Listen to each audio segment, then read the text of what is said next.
5 are going to be extraordinary, like way more. But 6 is insane.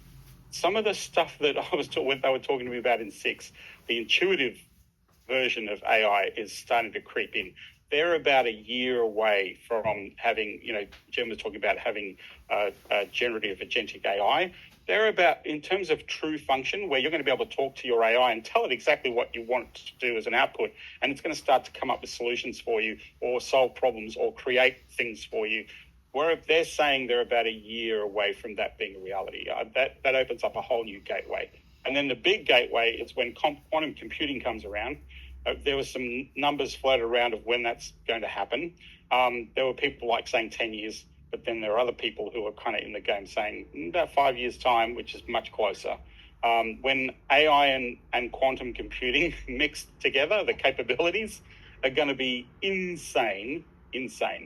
This is going to make things easier, more complex. It's life. It's a reflection of how life is, right? And will be for our foreseeable future. But I'm seeing the optimistic side of it. Yes, there's the nefarious side of it. There's a lot of that going on. There's no shortage of that going on. But the capability of what we're creating with this technology and what you can create as an individual for yourself is extraordinary. And the key thing is that if you're focused on the things that are important to you, right, and you create a level of certainty for yourself, and you minimize your distractions, then things are going to be okay. Well,